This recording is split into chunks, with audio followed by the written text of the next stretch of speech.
दिल्ली शासन में बड़ हलचल 48 घंटा भितर मुख्यमंत्री पदर इस्तीफा देवे बोली कहिसंती अरविंद केजरीवाल। सर्वोच्च न्यायालय तांको निर्दोष रे खलास करिछि। मात्र एबे हेउछि लोकंक समय। लोकंक अदालत रे निर्दोष हेला परे ही से दिल्ली आसन रे बसबे बोली कहिसंती। पुणी लोकंक द्वारा निर्वाचित हेला परे ही से जानिबे कि दिल्लीवासी एबे भी तांको उपरे विश्वास रखिसंती। एणु से 48 घंटा भितर मुख्यमंत्री पदर इस्तीफा देवे बोली कहिसंती। तेबे केजरीवाल बदल में दिल्ली शासन भार किए तुलाइबे सेपटे एने केजरीवाल प्रतिक्रिया देछंती। से कहिसंती कि आप दलर ही आउ जणे नेता को बछाजिबो।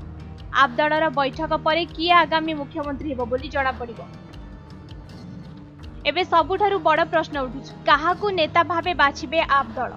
कि आगो को आसुथिबा दिल्ली निर्वाचन जाए राज्य रे शासन भार चलाइबो।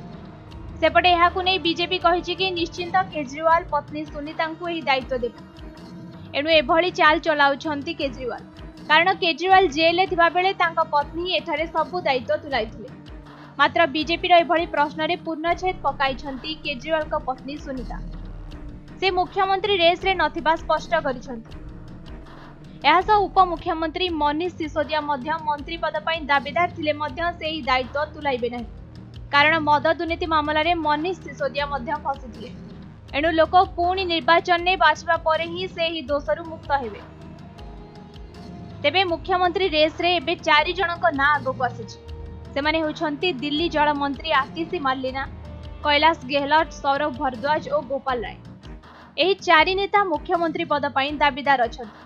मात्र बैठक पर किए मुख्यमंत्री पद रे रहिबे जणा पड़िबो। तेबे केजरीवाल को इस्तीफा पर आप नेता माने निर्वाचन शीघ्र करबाकू दाबी करिसंती। आगामी वर्ष बदल में आगामी 2 मास भितर निर्वाचन करने को नवेम्बर रे महाराष्ट्र रे निर्वाचन हेबाकू जाउछि। एहास दिल्ली रे भी निर्वाचन करने को अनुरोध करिसंती दिल्ली जल मंत्री आतिशी मार्लेना।